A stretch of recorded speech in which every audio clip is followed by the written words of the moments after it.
Hello बच्चों, कैसे हैं? अच्छे? आप अच्छे तो हम भी अच्छे। तो बच्चों, पिछले वीडियो में हमने कक्षा 12 का बायोलॉजी का सिलेबस बताया था कि बायोलॉजी में कुल 5 यूनिट हैं। पहला है रिप्रोडक्शन, दूसरा है जेनेटिक्स, तीसरा है ह्यूमन वेलफेयर, चौथा है बायोटेक्नोलॉजी और पांचवा है इकोलॉजी। तो आज हम पहला यूनिट प्रारंभ करते हैं। पहला यूनिट रिप्रोडक्शन है, प्रजनन है, उसी को आज हम प्रारंभ करते हैं, शुरू करते हैं। तो रिप्रोडक्शन,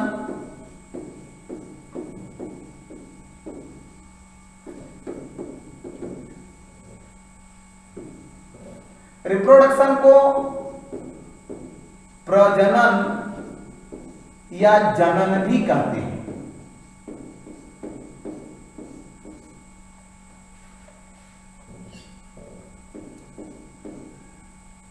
प्रजनन या जनन भी कहते हैं। देखिए, आप पिछली कक्षाओं में पढ़ते चले आए हैं कि जीवधारियों के क्या लक्षण होते हैं, सजीवों के क्या लक्षण होते हैं। सभी सजीव कोशिका के बने होते हैं, सभी सजीवों में जीव द्रव्य पाया जाता है, सभी सजीवों में श्वसन की क्रिया होती है, सभी सजीव जो है उत्सर्जन की क्रिया करते हैं, पोषण की क्रिया करते हैं, सजीवों में वृद्धि होती है, उत्तेजनशीलता जीवधारियों का विशिष्ट लक्षण है। ये सब सजीवों के लक्षण हैं। उन्हीं सजीवों के लक्षण में से एक लक्षण है प्रजनन या जनन या रिप्रोडक्शन। तो जनन या प्रजनन या रिप्रोडक्शन भी जीवधारियों का एक विशिष्ट लक्षण है। जनन या प्रजनन भी जीवधारियों का ही लक्षण है। निर्जीव जो है जनन नहीं करते हैं, सजीव ही जनन करते हैं। तो जनन क्या होता है, आइए हम जनन के बारे में चर्चा करते हैं, रिप्रोडक्शन के बारे में चर्चा करते हैं। देखिए, जो बायोलॉजी का सिलेबस है कक्षा 12 में रिप्रोडक्शन का, उसमें हमें 2 ही जीवधारियों की रिप्रोडक्शन के बारे में पढ़ना है। एक प्लांट के बारे में पढ़ना है और एक ह्यूमन के बारे में पढ़ना है। एक प्लांट का रिप्रोडक्शन पढ़ना है और एक ह्यूमन का रिप्रोडक्शन पढ़ना है। जैसा कि पिछले वीडियो में बता भी चुके हैं कि रिप्रोडक्शन से जो क्वेश्चन यूपी बोर्ड में पूछे जाते हैं वह 14 नंबर से आते हैं। आपको एकदम तैयार रहना है। प्लांट में कैसा रिप्रोडक्शन होता है, ह्यूमन में रिप्रोडक्शन कैसा होता है, एक एक करके हम चर्चा करते हैं। तो पहले हम परिभाषा बताते हैं कि रिप्रोडक्शन है क्या चीज। देखिए, सभी जीवधारियों में अपनी ही जैसी, अपने ही समान संतान, अपने ही स्वरूप संतान उत्पन्न करने की जो क्षमता होती है उसी को प्रजनन या जनन कहते हैं। तो जीवधारियों में अपने ही समान, अपने ही स्वरूप जीवधारियों में जो संतान उत्पन्न करने की जो क्षमता होती है उसी को जो है प्रजनन या जनन कहते हैं, रिप्रोडक्शन कहते हैं। अगर रिप्रोडक्शन नहीं होगा तो वहीं जीवधारियों का वंश समाप्त हो जाएगा। आप देखे होंगे कि गांव वगैरह में जिस दंपत के संतान नहीं होते हैं वहीं उनका वंश समाप्त हो जाता है। तो अगर जनन नहीं होगा, रिप्रोडक्शन की क्रिया नहीं होगी तो वंश समाप्त हो जाएगा। तो रिप्रोडक्शन जीवधारियों का विशिष्ट लक्षण है। अब हम जो है, जैसा कि बताया कि रिप्रोडक्शन हम लोगों को 2 ही जीवधारियों की रिप्रोडक्शन के बारे में पढ़ना है जो हमारे सिलेबस में है। एक प्लांट का रिप्रोडक्शन और एक ह्यूमन बींग्स का रिप्रोडक्शन पढ़ना है। तो सबसे पहले हम प्लांट का रिप्रोडक्शन पढ़ते हैं। पौधों में कैसा जनन होता है उसके बारे में पढ़ते हैं।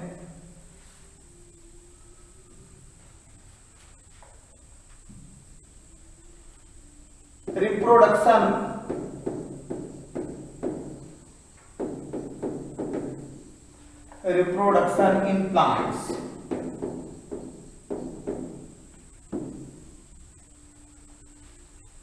पौधों में जनन, पौधों में जनन, पौधों में पौधों में जनन। देखिए, पौधों में जनन की कई विधियां हैं। जनन की कई विधियां हैं। एक विधियां हैं methods of reproduction in plants.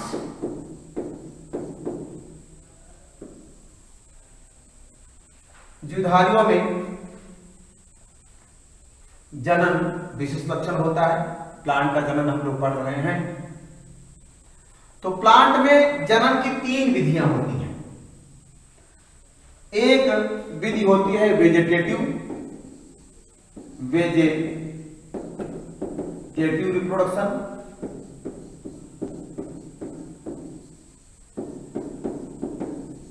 Vegetative reproduction. दूसरा है एसेक्सुअल रिप्रोडक्शन। तीसरा है सेक्सुअल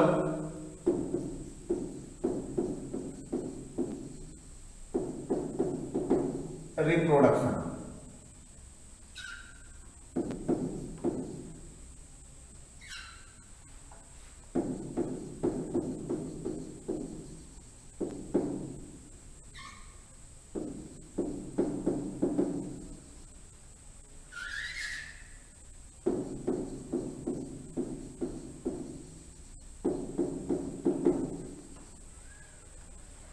तो पौधों में जनन की 3 विधियां हैं।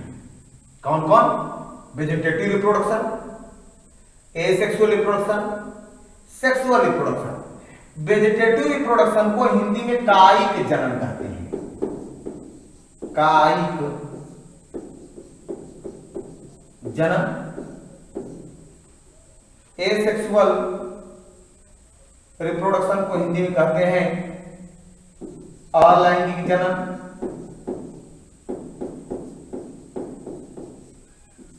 अलैंगिक जनन।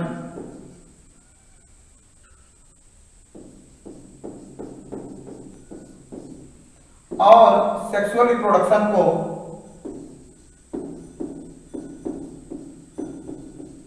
लैंगिक जनन। तो पौधों में जनन की 3 विधियां होती हैं। कायिक जनन, अलैंगिक जनन, लैंगिक जनन। कायिक जनन क्या होता है? पौधों के कायिक भागों से ही नया पौधा बन जाए। पौधों के कायिक भागों से नए पौधे की उत्पत्ति हो जाए तो उसे कहेंगे क्या? कायिक जनन।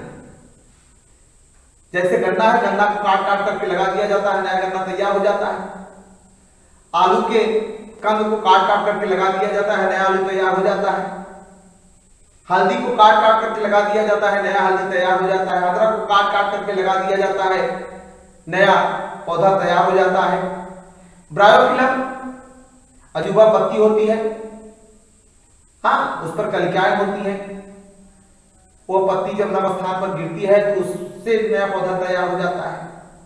तो पौधों के कायिक भागों से अगर पौधा बनता है, नया पौधा बनता है, तो इस प्रकार के जनन को कायिक जनन कहते हैं। तो इस प्रकार के जनन को कायिक जनन कहते हैं। तो कायिक जनन की विशेषता यही है कि कायिक जनन में पौधों के कायिक भागों से नया जो है पौधा बनता है। कायिक जनन की और क्या विशेषता है इसके बारे में पढ़ते हैं। इसमें जो है पौधों की उत्पत्ति के लिए एक जनक की आवश्यकता होती है। एक जनक की आवश्यकता होती है और इसके द्वारा जो संतति उत्पन्न होता है, प्रोजनी जो उत्पन्न होता है, वह अपने जनक जैसा ही होता है। ध्यान रखिएगा, कायिक जनन और अलैंगिक जनन में ढेर सारी समानताएं हैं, कुछ डिफरेंशिएट भी है, उसको भिन्नता भी है, उसको हम बाद में चर्चा करेंगे। तो सबसे पहले हम इन दोनों में समानताएं क्या है, कायिक जनन और अलैंगिक जनन में सिमिलरिटीज क्या है, समानताएं क्या है। पहली विशेषता यह है कि इन दोनों प्रकार के जनन में एक जनक की आवश्यकता होती है। मानव की अगर बात करें तो हम लोग जो है दो जनकों से पैदा हुए। मानव जो है दो जनकों से, पिता का शुक्राणु माता का अंडाणु मिला, दो जनक से जो है हम लोगों को उत्पत्ति हुई। लेकिन कायिक जनन और अलैंगिक जनन में एक जनक चाहिए, सबसे मेन इंपॉर्टेंट बात है। कायिक जनन अलैंगिक जनन में एक जनक, संतान उत्पन्न करने के लिए एक जनक की आवश्यकता होती है, पहली विशेषता। दूसरी विशेषता, कायिक जनन और अलैंगिक जनन में कभी युग्मक नहीं बनते। युग्मक नहीं बनते हैं, युग्मक बनने के लिए कोई विशेष अंग नहीं होते हैं। युग्मक बनते ही नहीं तो अंग कहां से होंगे। अर्धसूत्री विभाजन नहीं होता, निषेचन की क्रिया नहीं होती।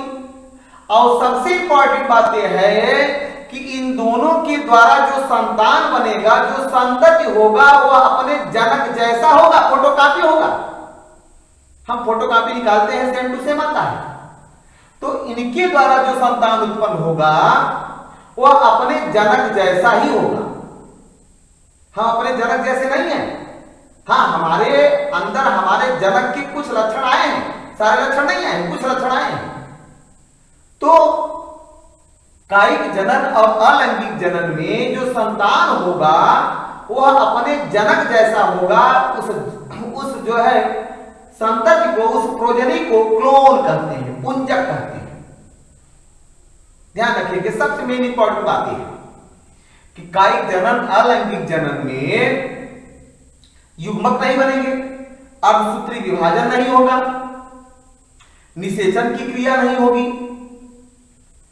और संतान जो होगा वह अपने जनक जैसा होगा, जिसे क्लोन या पुंजक कहते हैं। और इस प्रकार के जनन के लिए सदैव एक जनक की आवश्यकता होती है। लैंगिक जनन में ऐसा नहीं। लैंगिक जनन में संतान उत्पन्न करने के लिए दो जनक की आवश्यकता होती है। हाँ, इन दोनों का ठीक जो है अपोजिट है लैंगिक जनन। लैंगिक जनन ऐसा नहीं कि लैंगिक जनन पौधों में नहीं होता है। लैंगिक जनन, अलैंगिक जनन, कायिक जनन, सारे जनन जो होते हैं पौधों में होते हैं। अलैंगिक जनन जो होता है वह निम्न कोटि के पौधों में होता है। एल्गी हुआ, फंजाई हुआ, इन सभी में अलैंगिक जनन की क्रिया होती है। कुछ निम्न कोटि के जंतु भी होते हैं, उनमें भी जो है अलैंगिक जनन की क्रिया होती है। हाँ, संघ प्रोटोजोआ के सदस्य, संघ पोरीफेरा के सदस्य, तो निम्न कोटि के जो जीवधारी होते हैं उनमें भी अलैंगिक जनन पाया जाता है। तो जनन हमने बताया, पौधों में जनन की निम्न तीन विधियां हैं, कायिक जनन, अलैंगिक जनन, लैंगिक जनन। तो कायिक जनन में हमने बताया कि पौधों के कायिक भागों से नया पौधा बन जाता है। अलैंगिक जनन में ऐसा नहीं है। अलैंगिक जनन में पौधे की एक कोशिका या एक से अधिक कोशिका का जीव द्रव्य जो होता है विशेष प्रकार की संरचना बनाता है, या जो होता है उस संरचना को बीजाणु कहते हैं। बीजाणु जो होता है पड़ा रहता है। जब अनुकूल परिस्थिति आती है तो मात्र कोशिका से अलग होकर नए पौधे को जन्म देता है, जैसे एल्गी और फंजाई। अलैंगिक जनन बडिंग है। अलैंगिक जनन का एक उदाहरण है, इष्ट में बडिंग की क्रिया होती है, मुकुलन के द्वारा अलैंगिक जनन होता है। बाइनरी फिशन होता है, द्विविभाजन द्वारा होता है। उसमें जो है इष्ट कोशिका जो होती है सर्वप्रथम लंबाई में बढ़ती है, बाद में इनके मध्य जो है सिकुड़न होता है, पिचक जाते हैं। हाँ, भित्ति में बनने लगती है, बाद में एक कोशिका से दो कोशिका बन जाता है, केंद्रक का विभाजन होता है। तो अलैंगिक जनन और कायिक जनन में ढेर सारी समानताएं हैं, लेकिन कायिक जनन जो होता है वह कायिक जनन जो है पौधों के कायिक भागों से नया पौधा बनता है। अब कायिक जनन की भी कई विधियां हैं, कायिक जनन भी कई प्रकार का होता है। तो सबसे पहले हम अध्ययन करेंगे कायिक जनन के बारे में, उसके बाद अलैंगिक जनन के बारे में पढ़ेंगे, उसके बाद लैंगिक जनन के बारे में पढ़ेंगे। तो तीनों में अंतर समझ आया। कायिक जनन और अलैंगिक जनन के जो लक्षण बताए उसी का ठीक उल्टा कर देंगे, लैंगिक जनन बन जाएगा।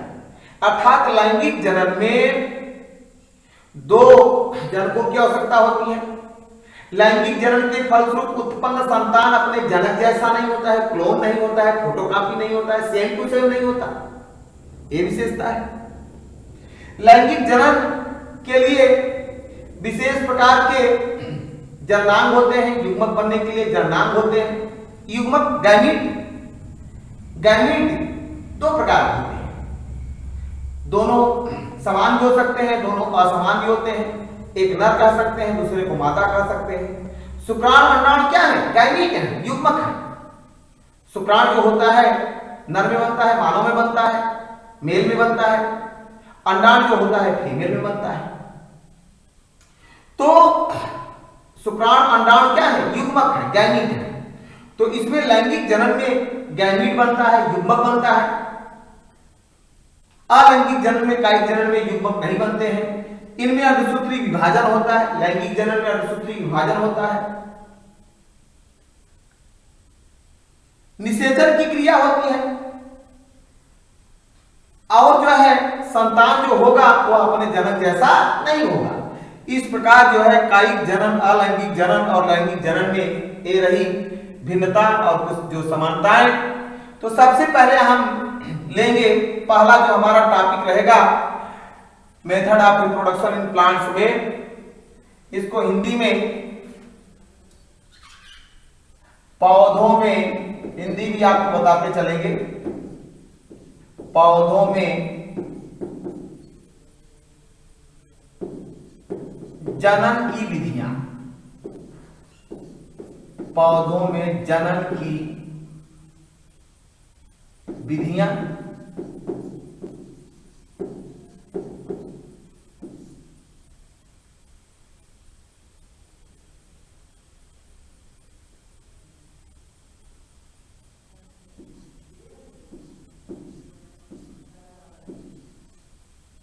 पौधों में जनन की विधियां।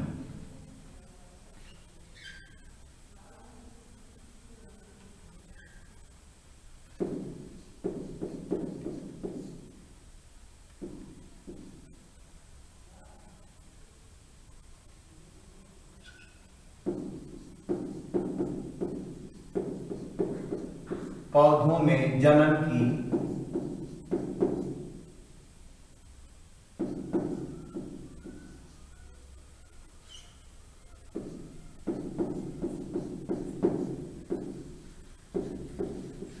विधियां,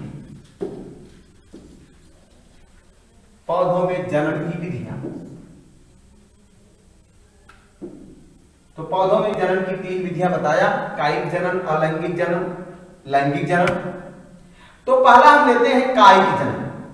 तो पहला हम लेते हैं कायिक जनन।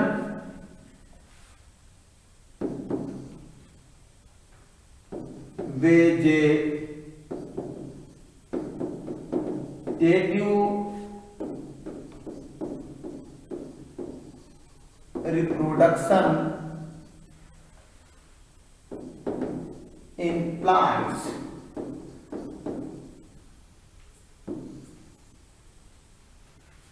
पौधों में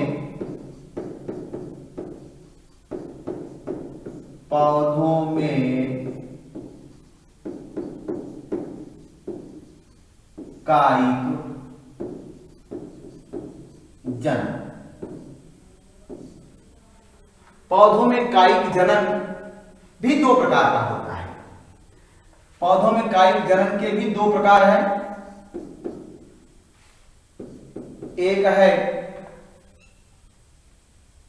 नेचुरल,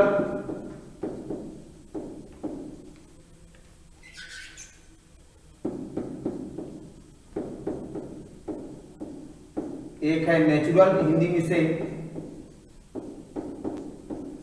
प्राकृतिक कहते हैं। दूसरा है आर्टिफिशियल।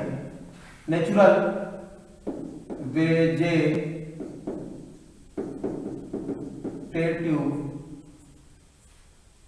रिप्रोडक्शन, वेजिटेटिव रिप्रोडक्शन, और दूसरा है artificial, artificial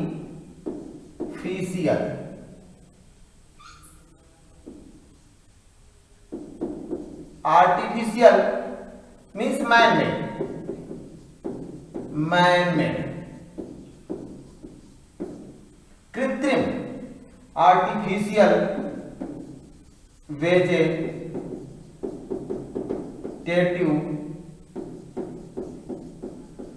reproduction, artificial vegetative reproduction